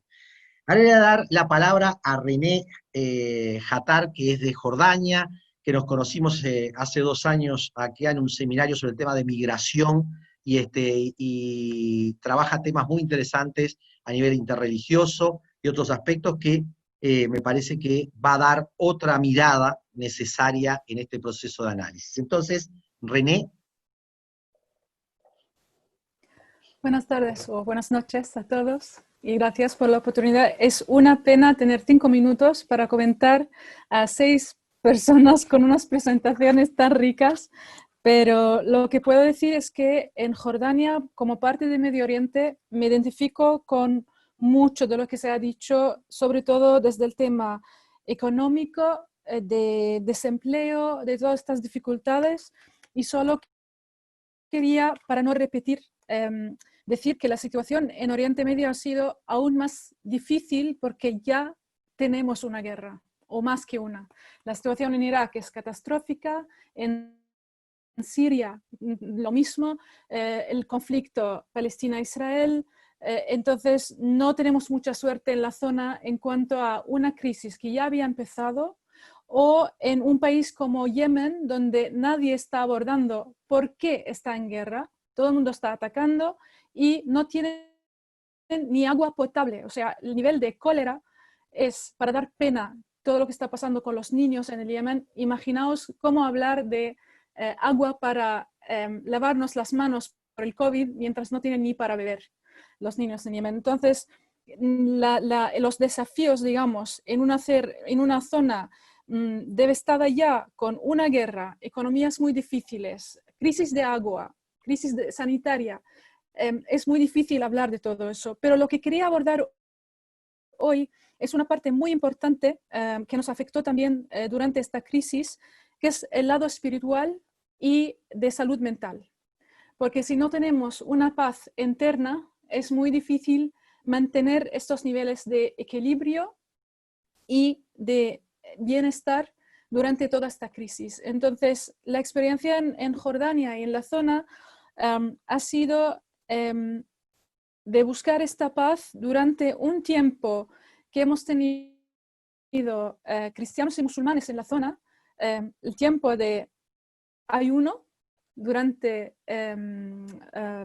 Semana Santa, Pascua, todas las celebraciones y la Cuaresma, por supuesto, que coincidió también con una diferencia de 2 semanas con el Ramadán, el ayuno para los amigos musulmanes, y las celebraciones de Eid, el Fitr, que sigue el Ramadán, donde todos hemos tenido la misma experiencia. No podemos ir ni a la iglesia ni a la mezquita, no podemos tener este lazo tan cercano del sacerdote o del imán para darnos esta ayuda espiritual que hemos tenido tan fuerte en una zona donde el nivel, digamos, de religión, de espiritualidad es muy alto. Y cómo la gente ha reaccionado a todo eso. O sea, con la falta de todo eso, pero la solidaridad ha sido increíble. La iniciativa, creo, más importante que debo mencionar aquí es la iniciativa del Alto Comité de la Fraternidad Humana, formada por Al-Azhar en Egipto, que es la entidad musulmana, la segunda o la primera más importante en el mundo árabe, y también del Vaticano, que han llamado juntos a un día internacional de oración para que todo el mundo salga de esta crisis. O sea, hemos orado juntos en nombre de la humanidad para que esta pandemia termine, para que todo el mundo tenga esta paz interior que estamos mencionando. Entonces, las reacciones a esta iniciativa han sido históricas, en mi opinión, en cuanto a diálogo interreligioso, a cuanto a personas que quieren dar esta paz, digamos, y nos unimos en muchos países, pero de varias organizaciones también, a organizar unas iniciativas pequeñas para responder a esta gran iniciativa internacional. Y tú, Nelson, has sido parte de esta iniciativa. Hemos grabado vídeos de músicos, de líderes religiosos de varias religiones, cada uno desde su lugar, desde su religión, desde su forma de ser, de abordar este tema espiritual, para unirnos desde el lado humano, espiritual, para estar bien durante este tiempo. Y las otras iniciativas han sido para tener algún tipo de tregua en tiempo de guerra, y voy a terminar aquí, sobre todo para el alto a fuego, porque si encima vamos a pensar si la gente va a morir, de qué forma van a morir, lo que decía Feli de la muerte, no podemos ni siquiera elegir en esta zona con una guerra que no para. Y gracias a todos, voy a parar ahí. Gracias. No, gracias a ti, René, porque realmente es un aporte desde otra mirada, desde otro territorio, desde otras subjetividades, que es lo que queremos provocar para salirnos de las burbujas, como decimos en los diálogos que tenemos, haciendo interacción de saberes, pensamientos, sentidos. Bien, quiero decir que está presente también porque René es el ex embajador de Bolivia en Uruguay, que está presente, también el embajador de Palestina. Quiero nombrarlos porque están aportando lo mismo que Adrián Rodríguez, el coordinador de la Rieda acá en Uruguay. Bien, entonces ahora le doy paso a la coordinadora residente de Costa Rica, de origen italiano, Alice Shackelford, quien nos conocimos cuando yo era secretario de Derechos Humanos en Costa Rica, pero creo que su aporte y visión de la región de Centroamérica y el haber estado en estas partes del mundo nos va a dar otro aporte también para complementar. Bueno, Alice. Bueno, ¿me escuchan? Buenos días, buenas tardes, buenas noches. Te escuchamos. Io voy a intentar il possibile perché ustedes han hecho un trabajo excelente y no soy una filósofa, no soy una profesora, pero bueno, tengo algunas ideas. Entonces agradezco muchísimo a Nelson por la invitación y primero quiero pasar un mensaje de solidaridad. Pienso que uno de los mensajes más fuertes del secretario general es que tenemos que lograr esta crisis a través de un proceso de solidaridad. Solidaridad y unidad. Entonces mi fuerte cariño y abrazos virtual a todas y todos ustedes. Un par de puntos así que me viene a la mente escuchando las excelentes intervenciones. Ya teníamos claro con la adopción de la Agenda 2030 al final del 2015 que este modelo de desarrollo no está funcionando. No está funcionando, el lema de la Agenda 2030 es exactamente no dejar a nadie atrás, porque estamos claros que aquí si seguimos dejando atrás una parte de la población, no vamos, y esta crisis, bueno, ustedes ya lo han dicho, está mostrando esto de manera clarísima. Una crisis sanitaria, una crisis política, una crisis económica y una crisis de derechos humanos muy fuerte también. Y una crisis ambiental, como estaba diciendo también la compañera. Entonces, entonces el lema de no dejar a nadie atrás tiene que ser verdaderamente un lema fuerte porque vamos a salir de esto solo si seguimos poniendo al centro las personas y al centro también toda la desigualdad y encontrar una manera para romper estas brechas que nos están matando en ese sentido, de todo, más del virus. Y también tomando en consideración que en realidad estamos enfrentando varias pandemias, no solo la del virus, pero la pandemia también de la violencia contra mujeres y niñas, por ejemplo, que sigue, los femicidios y otro. Entonces, allá tenemos también un poco que redimensionar esto. El otro punto es, y tenemos entonces poner las personas al centro, y aquí pongo también hablando de derechos humanos, el importante tema de la xenofobia y racismo, porque estamos, y no tengo necesariamente que mirar a Estados Unidos solamente por esto, pero tengo que mirar a lo que está pasando entre Costa Rica y Nicaragua, con una situación muy, deteriorante en Nicaragua, no voy a comentar más que esto, una represión política y ahora un sistema de salud que está colapsando, entonces el miedo que muchas personas se van a venir por acá, el miedo que se está transformando en xenofobia y otro ya presente en la sociedad hace mucho tiempo. Entonces tenemos esto, todo el tema de la migración y de refugio en muchos de los países donde ustedes saben, es uno de los temas más delicados en la respuesta al COVID. Perché cosa? Vamos a dar apoyamos a los migrantes, también si son irregulares, apoyamos a los solicitantes de refugio, y bueno, allá estamos viendo cómo la xenofobia entra en la política también en manera fuerte. Otro tema que quería también llevar a la mesa cuando hablamos, completamente de acuerdo, tenemos que hablar de un cambio, de un nuevo pacto social. Esto tiene que ser a seguimiento de lo que acabo de decir. Entonces tenemos que verdaderamente entrar también en una lógica y en un lenguaje donde hablamos de la salud como una inversión, no como un gasto público, pero como una inversión, y verdaderamente entramos a mirar el tema de la evasión fiscal.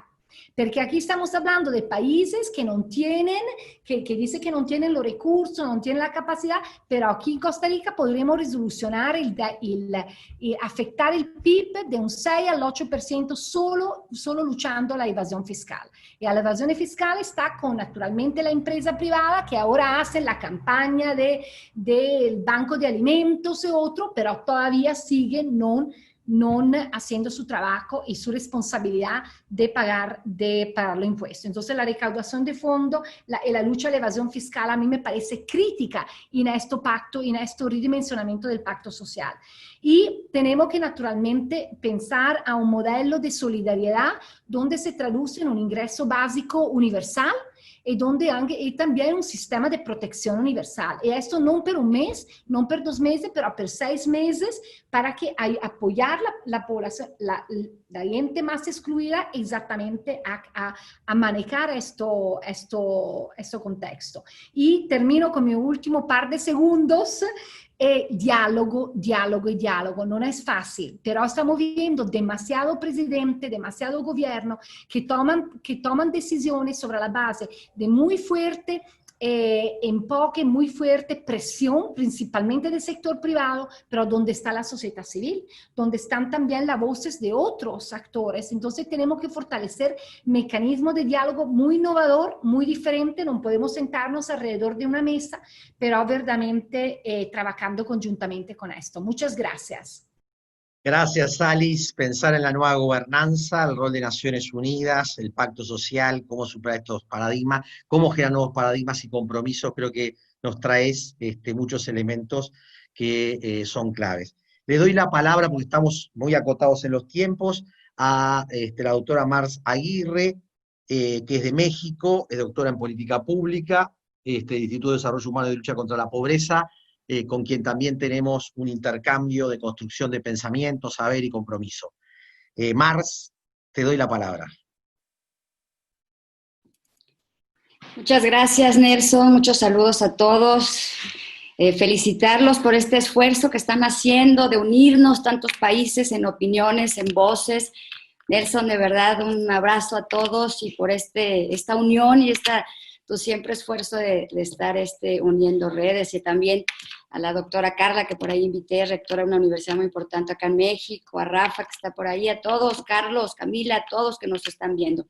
Mi comentario va en este sentido. Coincido con muchos de los comentarios, pero para el caso muy puntual de México y viéndolo desde lo local, la vulnerabilidad y la desigualdad efectivamente se van a acentuar. El gobierno ha estado intentando dar varios apoyos y varios programas de ayuda en créditos, en microempresas, a todos aquellos empresarios o pequeños negocios ya establecidos. Pero ¿dónde quedan aquellas personas que venden sus tacos, aquellas personas la mujer que vendía las aguas, la mujer que vendía los chicles, la mujer que vendía la fruta, que de repente, ¡pum!, se quedaron sin clientes? Estas personas no tienen el acceso, no han tenido el acceso a los apoyos que ha estado dando el gobierno. Ha habido un esfuerzo, el esfuerzo no ha sido todavía un esfuerzo que ha llegado a todas partes, pero esto ha generado una dualidad. Tenemos una dualidad de los ricos más ricos que han podido salir adelante en esta pandemia, y de los pobres que no han tenido la oportunidad de poder salir adelante, que no les ha quedado otra oportunidad más que de ver qué es lo que se puede hacer. Por eso muchas medidas no se han podido seguir de la manera más correcta, y es que hoy México encuentra el 7º lugar a nivel mundial ya en muertes por la pandemia. Entonces, ¿esto a qué también lleva? Esto también nos lleva a la reflexión de que hay una crisis del modelo del capitalismo y que va a poner en jaque a muchos de los presidentes. En este caso, a nuestro presidente, que ha tenido una gran positividad en la mayor de la población, pero que ahora con las medidas y con todas estas acciones que ha estado tomando a nivel nacional, ha decaído mucho su participación y su participación con la sociedad. ¿Por qué? Por esto que ha pasado. Otro tema que tenemos en México muy importante, que es una pandemia que no ha dejado y que siempre hemos tenido, ha sido la pandemia de la violencia.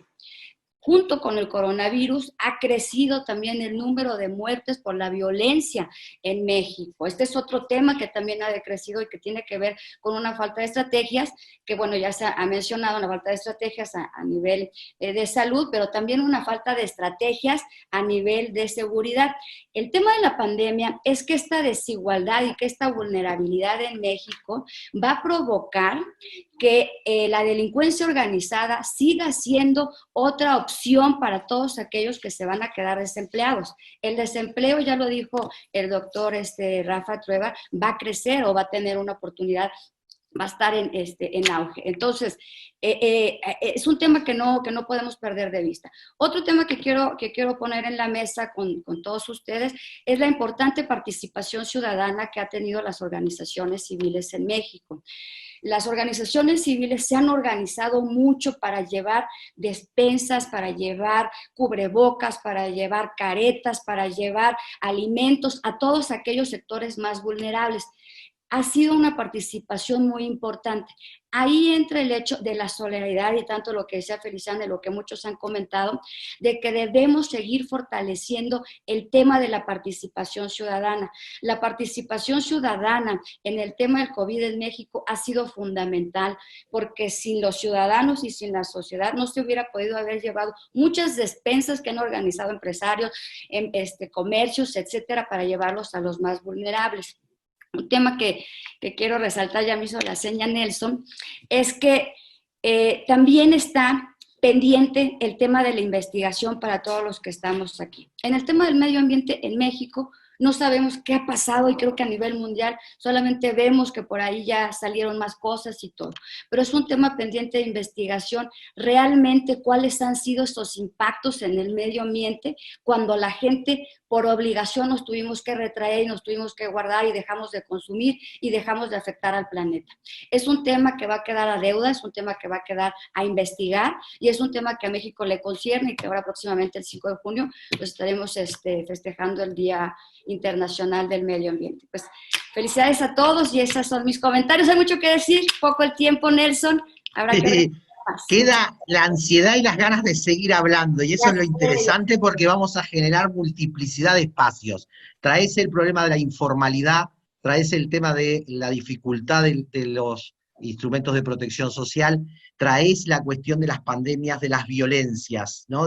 No solo la criminalidad, el feminicidio, ¿no? El tema del medio ambiente. Traes una cantidad de temas que debemos pensar en este proceso y que son fundamentales en México, América Latina y el mundo. Le doy la palabra ahora entonces a Patricia Roa, que es de la OIT, es abogada y es chilena. Patricia. Muchas gracias, Nelson.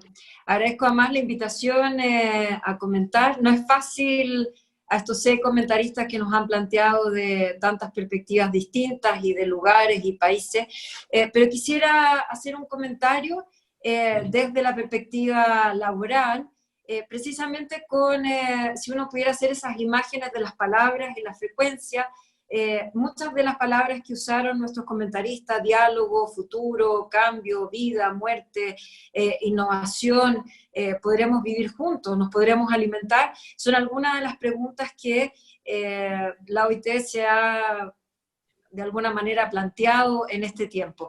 Y digo esto porque a nosotros en 2019 nos pilló conmemorando nuestro centenario. Y estuvimos un año completo debatiendo cuál era el futuro del trabajo. Y el futuro del trabajo con una gran pregunta, si en ese futuro iba a haber trabajo decente.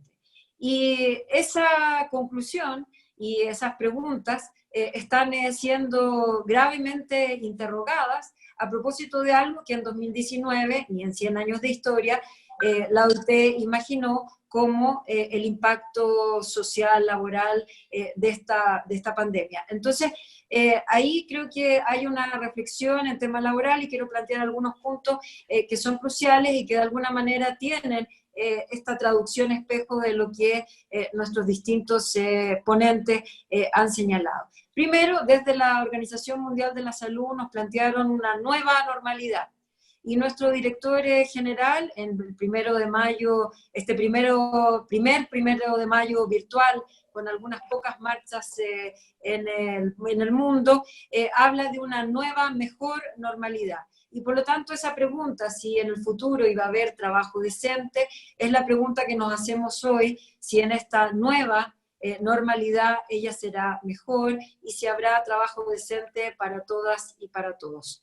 Estamos convencidos que uno de los síntomas no sanitarios de este virus, es un síntoma más que ha afectado a toda la humanidad, provoca una desnudez.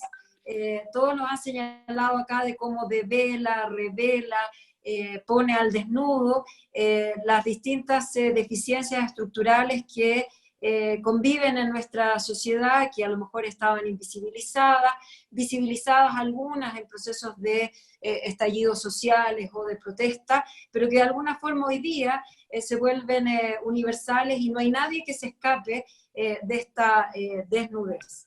Y algunas de las cuestiones que a nosotros nos preocupan mucho es los efectos de esta crisis sanitaria y luego de esta nueva normalidad, que veremos si es mejor y con trabajo decente, está en torno a cuáles son los trabajadores y estos colectivos más vulnerables. Y hemos visto que desde febrero a la fecha, no solo se ha visto afectado el empleo formal que conocemos, sino que también a muchos de los trabajadores que se desempeñan en el sector informal. Pero hemos podido ver cómo ha afectado fuertemente a mujeres, a jóvenes, a las personas mayores, a los migrantes y a los trabajadores informales. Y tenemos una gran incógnita si esta nueva normalidad podrá ser inclusiva a estos colectivos que se han visto fuertemente impactados y precarizados. Y esa es una pregunta que no está resuelta. Quienes militamos en el optimismo estamos resueltos, y varios de los panelistas dijeron, esperemos de que esto sea un futuro mejor. Pero ciertamente eso requiere asumir 4 desafíos. Y digo 4 por sistematizar lo que ha sido la propuesta de OIT en la reflexión para los distintos países. Primero, estimular la economía y el empleo, que duda cabe, eso es algo que necesitamos. Ya discutirán los países qué tipo de medidas toman para su sistema económico y su capacidad de empleo, pero claramente eso es un desafío ineludible para todos los países. En segundo lugar, apoyar a las empresas, los empleos y los ingresos. Ya te veo, Nelson, me quedan solo 2 pilares. Proteger a los trabajadores en su lugar de trabajo, esto que se ha llamado el retorno seguro y saludable. Y quiero terminar con esto, que lo han dicho casi todos los que me precedieron en la palabra: buscar soluciones mediante el diálogo social.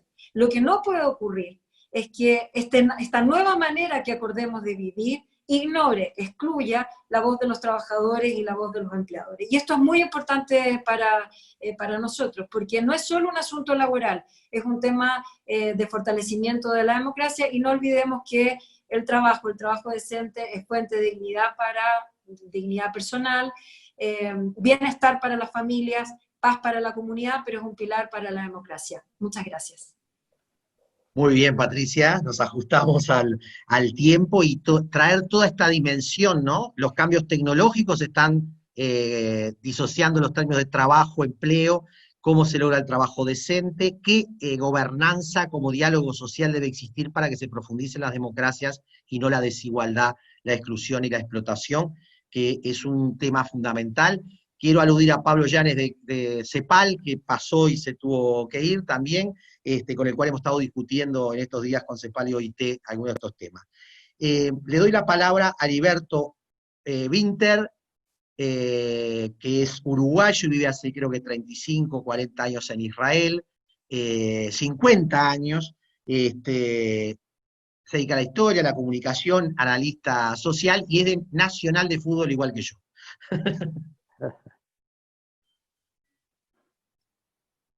Dale, Heriberto. Ahí está.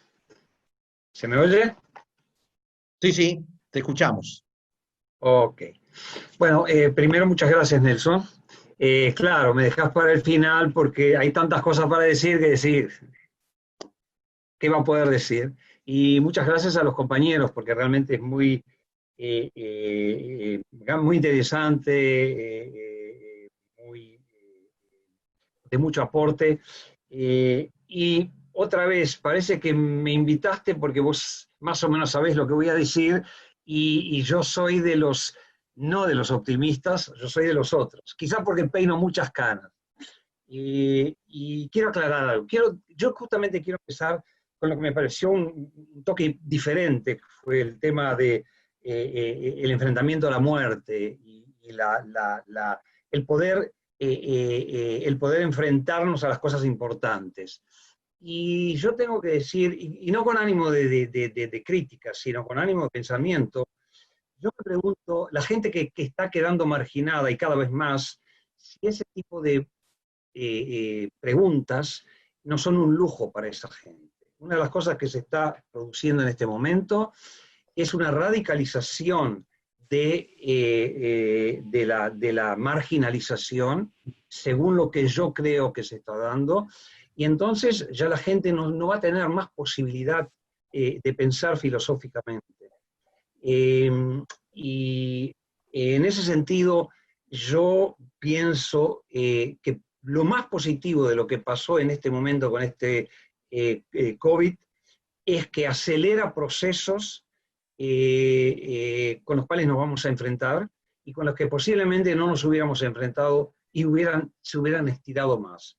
Yo acá quiero un poco contar la experiencia israelí, porque nosotros la sacamos bastante barata, inclusive más que barata, y ya salimos. Quiere decir, nosotros prácticamente hace 2 o 3 semanas ha vuelto la vida a su normalidad, casi a su normalidad. Y es muy interesante, porque la gente casi, se le pregunta en la calle, y la gente se olvidó que hubo el COVID. Quiere decir, eso para mí me reafirma de que no muchas cosas cambiaron. Y voy a dar un ejemplo que es un ejemplo universal. Yo creo que todos lo saben. Una de las compañías que aumentó sus ganancias en todo este periodo es Amazon.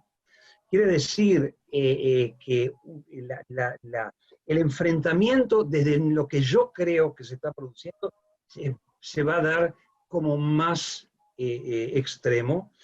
Y una de las cosas interesantes que pasaron acá es de que hay, si yo trato de retomar algunos de los pensamientos, no sé qué va a pasar con los viejos, que es la población marginada entre aquellos que fallecieron, y en un mundo que en última instancia va cada vez más, se va envejeciendo más, ¿en qué medida la pregunta que en algunos lugares se hizo de a quién se va a salvar, si a los jóvenes o a los viejos con los cuales ya no hay de qué contar, es también una pregunta que sería importante de ver, y en esa dirección nosotros vamos. Yo creo, por ejemplo, de que, y una de las últimas ideas fue, yo creo que nos vamos acercando justamente a algo que es muy cercano a lo más esencial. Si alguien me preguntaba el otro día, ¿cómo definís la lucha que tenemos que ahora desarrollar? Y yo decía una frase más vieja que lo que yo conozco: pan y trabajo. Quiere decir, el gran enfrentamiento es en qué medida ahí sí veo las cosas esenciales, pero las cosas esenciales, para mi punto de vista, van en esa dirección. Quiero contar algunas de las cosas que pasaron en Israel, para no dejarlo de lado. En Israel hubo relativamente un número reducido de muertos. En Israel hubo bastante solidaridad.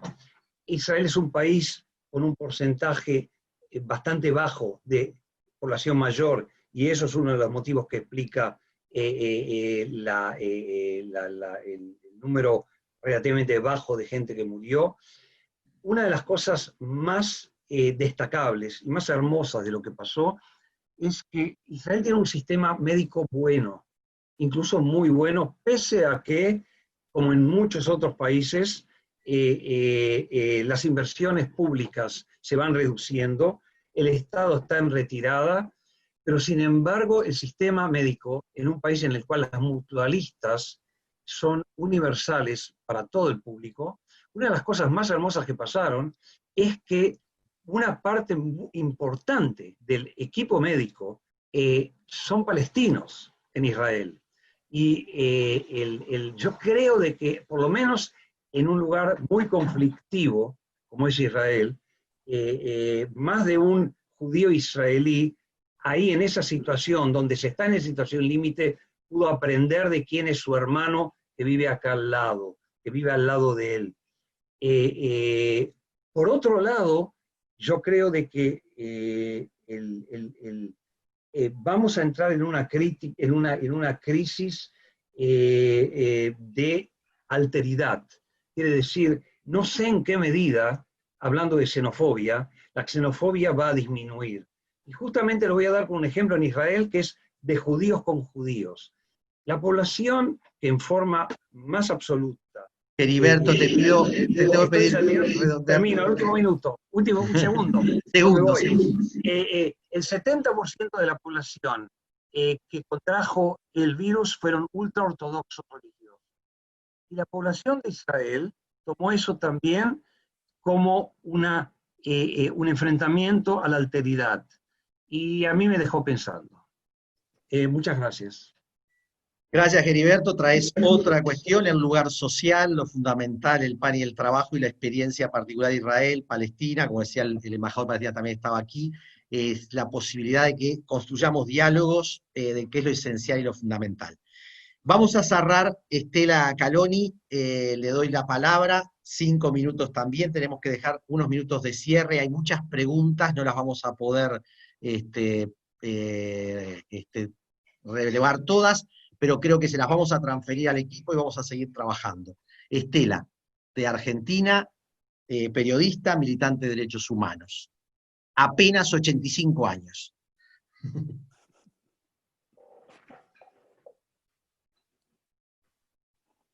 El micrófono, Estela, el micrófono. El micrófono. A ver, ¿por qué no está apareciendo? ¿Me escuchas? No, a ver. Te escuchamos. Bueno, te digo que nosotros somos los ancianos de la tribu, de alguna manera. Somos un poco ancianos de la tribu y chamanes, de todo un poco. Bueno, creo que hay que mirar este momento muy especialmente. Por suerte, en este momento que nos toma la pandemia, se ha acabado la unilateralidad que abrumaba demasiado al mundo. Hay un mundo multilateral que se está expresando también. Debemos decir, por supuesto, que la crisis económica estaba antes de la pandemia, muy fuerte, sobre todo afectando mucho a la mayor potencia mundial. Y también tenemos que entender lo que nos está pasando a nosotros, porque nosotros hace mucho que entendemos que era importante el Estado, que era importantísimo. Quiero felicitar antes que esto a todos los compañeros porque han sido extraordinarios y nos han dejado esas distintas voces que nos hace tanto bien en este momento y que las necesitamos además. Pero nosotros tenemos agregados a los problemas, América Latina, el problema de la dependencia. Porque esto ha sido muy grave. Nunca hemos podido, cada vez que hemos tenido un Estado que responde a las necesidades, te pongo el caso de Bolivia, lo que está viviendo Bolivia en medio del golpe de Estado, la pandemia, pero además la tragedia de que Bolivia había demostrado un desarrollo por sus propios medios. Estábamos demostrando que nosotros lo podemos hacer. Tenemos los recursos naturales, más una cantidad de recursos naturales por el que el mundo está luchando en todas partes, y resulta que con la dependencia nosotros tenemos una doble lucha frente a esto. Y en este medio de la dependencia y en este momento tan grave para el mundo entero, pero que da estas posibilidades, que están las posibilidades de ver más claramente la realidad. Yo te lo digo que he sido corresponsal de guerra, es muy distinta mi expresión, las expresiones que yo pueda dar a lo que viene de la academia, porque lo mío ha sido tocar la realidad, estar en una guerra cuando se te estaban muriendo en los brazos una cantidad de muchachos jóvenes, las cosas que experimentás cuando vos participás de una guerra. Y por eso le das mucha importancia a la paz y al respeto universal por los derechos del hombre y por la autodeterminación de los pueblos, que es a lo que a nosotros nos falta. Entonces, en medio de todo esto tenemos la tragedia de la desinformación, tragedia de las falsas noticias, la tragedia de que todo esto que estamos viendo nosotros y que los compañeros han expuesto tan brillantemente, no pueda llegar a toda la población, porque resulta que la gran concentración de los medios de comunicación en manos de un poder hegemónico nos han vuelto parias en el mundo de la palabra. Nuestras voces se escuchan muy poco. Estas voces, si ustedes se escuchan muy poco. ¿Por qué? Porque están tomados todos los medios, y lo vemos también en el sentido de los sectores, bueno, Amazon y todo esto que está teniendo tantas ganancias sobre esta crisis, porque esta crisis está produciendo ganancias para algunos y mucha tristeza y pobreza para otros. Entonces, frente a esta situación, la desinformación, tenemos que hacer algo, porque la desinformación es un arma. La mentira y la desinformación matan. La desinformación permitió armar guerras de las que estaban hablando también los compañeros. Las guerras coloniales del siglo XXI se armaron sobre la desinformación. Esa desinformación que mata tiene un poder infinito. Entonces nosotros tenemos ya que reclamar también a los organismos internacionales, cuyas voces tampoco no han escuchado las voces del secretario general de Naciones Unidas, que pidió específicamente suspender todo conflicto bélico en este momento para atender el tema de la pandemia. Bueno, los que no escuchan estas voces. Estamos viendo las situaciones que se están dando, y si nosotros no acudimos, así como acudimos para frenar los bloqueos o las situaciones injustas en las relaciones internacionales, muy injustas, además de todo lo que se plantea acá de la desigualdad y de la tragedia de nuestros pueblos dependientes, de los pueblos del África, de tantos pueblos del mundo que no tenemos todavía la posibilidad de declararnos pueblos independientes. Ya lo cierro. Creo que tenemos que tener este momento para pedir que volvamos a aplicar que la información veraz es un derecho de los pueblos del mundo, y que hay códigos de ética que no podemos reemplazar con una imagen de periodismo que es falsa. Estamos transmitiendo mentiras, estamos deformando la realidad, estamos traicionando a los pueblos que esperan de nuestras voces para saber lo que está pasando en el mundo. Y lo más trágico es que esos pueblos los hacen cómplices de crímenes de lesa humanidad, que es lo que se están cometiendo en este mundo. Entonces, todo esto que estamos viviendo en la pandemia nos obliga a replantear muchas cosas, pero sobre todo alejarnos de todos los dogmatismos, fundamentalismo. Este es otro mundo que viene. Y para terminar, yo creo que no podemos estar esperando a ver si alguien va a poder hacerlo. Somos nosotros los protagonistas del nuevo mundo que viene. Pero si no recuperamos la palabra, no tenemos una forma de comunicarnos con los pueblos. Así que llegó el momento clarísimo que nos presenta, esta tragedia nos presenta una oportunidad también histórica. Yo no soy pesimista, siempre he sido optimista, por eso mismo, por lo que he podido vivir a través de todo mi vida y mi trabajo. A los compañeros mexicanos los saludo también muy especialmente, porque nosotros vivido exilios en México, donde nos han amado y nos han dado una enorme protección que da ejemplo de la solidaridad del mundo. Entonces, tenemos que recuperar la solidaridad urgente. La pandemia solo se puede vencer con solidaridad. Muchas gracias, Estela, qué mejor cierre realmente. Recordar en ti a Diana Arce, de UNESCO, que ahora está en Marruecos, y que me recordó tu persona, que nos hemos conocido en la lucha por los derechos humanos. Así que muchas gracias, porque traes temas que son fundamentales, nos dejás un mensaje de esperanza que es sustantivo.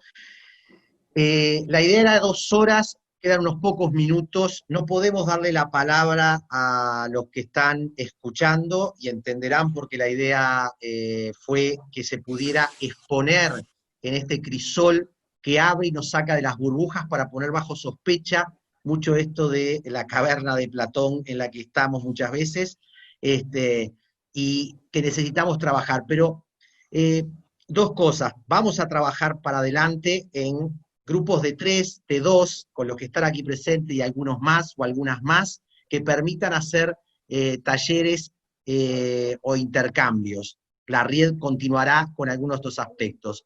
Hay varios mensajes, preguntas que no las puedo leer porque me parece que si abrimos a todas las preguntas esto va a ser más complejo.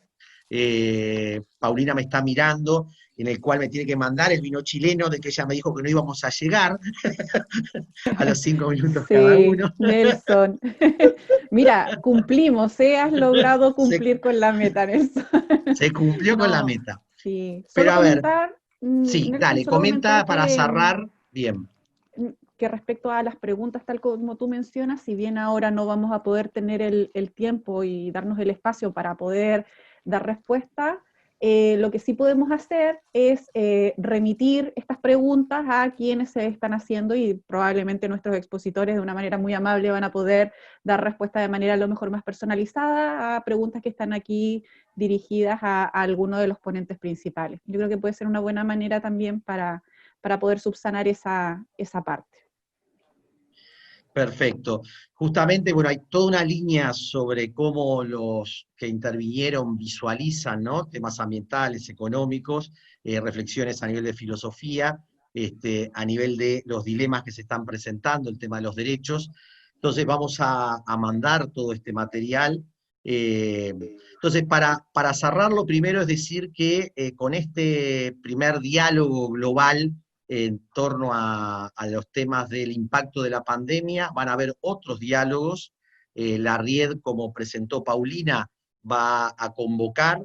El Instituto de Historias e Ideas de la Facultad de Derecho, que dejo el saludo de Eduardo Piazza, que se tuvo que retirar, va también a fomentar.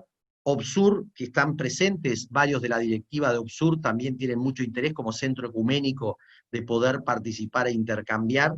Por tanto, es salirnos de las burbujas que nos mantiene a veces toda esta dinámica y utilizar dentro de la unidimensionalidad que es lo virtual, porque acá desaparece el territorio, la corporeidad, desaparece la capacidad crítica del intercambio, del conflicto.